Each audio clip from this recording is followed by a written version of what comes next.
నమస్తే భారత్. యదా రాజా తదా ప్రజ ఈ సామెత కాంగ్రెస్ నాయకులకు సరిగ్గా సరిపోతుంది. మొన్న హిందుత్వాన్ని రాహుల్ గాంధీ టార్గెట్ చేయగా ఈరోజు గాంధీ కుటుంబానికి తన విధేయతను చాటుకునేందుకు Congress party general secretary KC Venugopal మరో అడుగు ముందుకేసి ఏకంగా భగవద్గీత పైన అసంబద్ధ ఆరోపణలు చేశాడు. సనాతన ధర్మాన్ని, సనాతన గ్రంథాలని తోలనాటం కాంగ్రెస్ పార్టీకి నిత్యకృత్యంగా మారిపోయింది. ఏకంగా పార్లమెంటు సాక్షిగా ఈ దేశంలో మెజారిటీ ప్రజలు అనుసరిస్తున్న హిందుత్వం పైన దాడి చేయటం హేయమైన చర్యగా అభివర్ణించాల్సింది. ఒకడేమో హిందుత్వం అంటే హింస, అరాచకం, అసత్యం అంటాడు.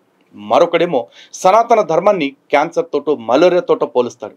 మందిరాల్లో ఉన్న అమ్మవారు శక్తిహీనులని మాట్లాడతాడు మరొక గాడిద. నిజంగా సనాతన ధర్మాన్ని విమర్శించడం వీళ్ళందరికీ ఒక ఫ్యాషన్ గా మారిపోయిందని ప్రధాని మోడీ నిన్న చేసిన కామెంట్లు అక్షర సత్యంగానే భావించాలి. సనాతన ధర్మాన్ని విమర్శిస్తూ ఒక్కొక్కడు హీరోల్లాగా ఫీల్ అవుతున్నారు ఈ ఇండి కూటమి నాయకులు. తాజాగా జరుగుతున్న ఉదంతాలే ఇందుకు నిదర్శనాలు. ఈ దేశపు మెజారిటీలైన హిందువులు తమ ఆరాధ్య గ్రంథాల్లో, తమ ప్రామాణిక గ్రంథాల్లో ఒకటిగా భగవద్గీతను విశ్వసిస్తూ ఉంటారు. భగవద్గీత హిందువుల జీవన విధానం. కురుక్షేత్ర సంగ్రామంలో కర్తవ్య నిర్వహణ ఎలా చేయాలో తెలియక తపన పడుతున్న అర్జునుడికి శ్రీకృష్ణ భగవానుడు ఉపశమనంగా అనుగ్రహించిన మహోపదేశమే మన భగవద్గీత.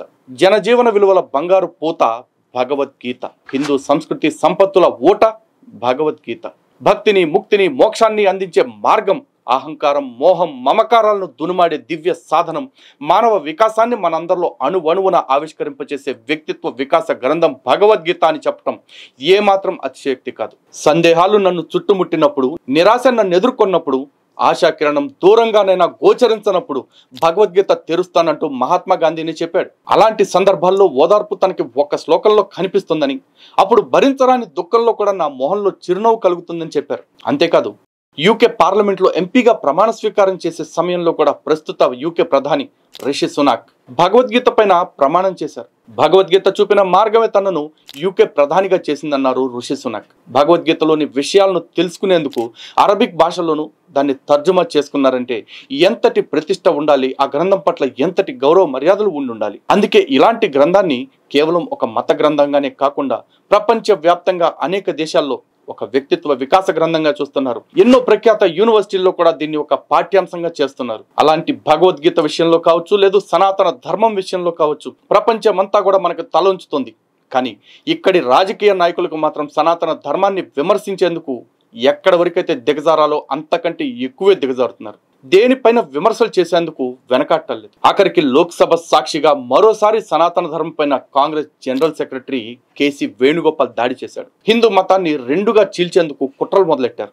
గాంధీ హిందుత్వం, గాడ్సే హిందుత్వం అంటూ వింత వాదనలను తెరపైకి తీసుకొస్తున్నారు. నిజానికి హిందూ ధర్మాన్ని అటు గాంధీ కానీ ఇటు గాడ్సే కానీ ఎవరూ స్థాపించలేదు. అలాంటప్పుడు గాంధీ హిందుత్వం, గాడ్సే హిందుత్వం ఎక్కడి నుంచి వచ్చాయో కాంగ్రెస్ చెప్పాలి. అంతటితో ఆగని కేసీ వేణుగోపాల్ భగవద్గీతలోని హింస, అసహనం, హత్య వంటి వాటితో గాడ్సే ప్రేరేపితుడయ్యారన్నాడు. తాము గాంధీ చదివిన భగవద్గీతను చదువుతామని, గాడ్సే చదివిన భగవద్గీతను కాదంటూ కేసీ వేణుగోపాల్ దిక్కుమాలను వాదన చేస్తున్నాడు.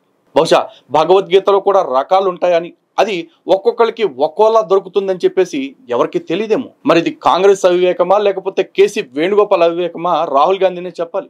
హిందూ గ్రంథాలను ఎవరు ఏమన్నా ఏమి పేకలేరులే అన్న అహంకారం బహుశా కావచ్చు. ఉగ్రవాదం పేరుతో జరుగుతున్న హత్యల గురించి ఒక మతం పైన ఏనాడైనా కేసీ వేణుగోపాల్ ఇట్లాంటి వ్యాఖ్యలు చేయగలడా? ఇక్కడే అర్థమవుతుంది హిందువులకు వ్యతిరేకంగా కాంగ్రెస్ ఎజెండా ఏ విధంగా రూపుదిద్దుకుంటుందో అని. ఇదేం కాంగ్రెస్ నాయకులకు మొట్టమొదటిసారి కాదు. కాంగ్రెస్ పార్టీ నుంచి, ఇంకా చెప్పాలంటే ఇండి కూటమిలో ఉండే అనేక పార్టీల నుంచి ఇలాంటి వ్యాఖ్యలు సర్వసాధారణమైపోయాయి. భగవద్గీతపై కామెంట్లు చేస్తూ గతంలో కూడా ఆ పార్టీ నాయకులు కొంతమంది కృష్ణుడు అర్జునుడికి జిహాద్ నేర్పాడంటూ గతంలో వేళాకోళంగా వాగారు. దేవాలయాల్లోని దేవీ దేవతల విగ్రహాలపైన కూడా రాహుల్ గాంధీ అసంబద్ధమైన వ్యాఖ్యలు చేస్తున్నాడు. మహిళా రిజర్వేషన్ బిల్లు సమయంలో కూడా మందిరంలోని అమ్మవారు శక్తిహీనురాలని, రాహుల్ గాంధీ హిందువులను, వాళ్ళ విశ్వాసాలను తీవ్రంగా అవమానపరిచాడు. కులగణన చేయాలంటూ పట్టుబట్టిన సమయంలో ఎంపీలను దేవాలయాల్లో మూర్తులుగా మార్చారన్నాడు. అయితే హిందూ దేవుళ్ల పట్ల రాహుల్ గాంధీకి, కాంగ్రెస్ కి ఎంతకంటే గొప్పగా వాళ్ళ వైఖరి ఉంటుందని మేమేం భావించట్లా.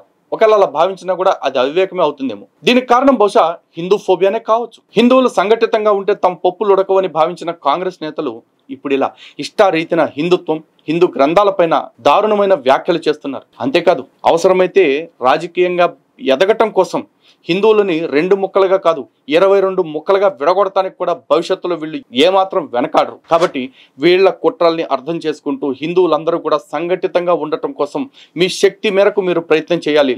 లేదంటే ఇలాంటి వాళ్ళ బారిన పడి దారుణంగా నష్టపోయే ప్రమాదం ఉంది. ఈ దేశపు హిందువులే కాదు యావత్ దేశం సైతం. అందుకే ఇలాంటి పార్టీల పట్ల, ఇలాంటి నాయకుల పట్ల, ఇట్లాంటి వాళ్ళ వ్యాఖ్యల పట్ల ఎప్పుడు అప్రమత్తంగా ఉండాలని సూచన చేస్తా ఉన్నాం. జై హింద్.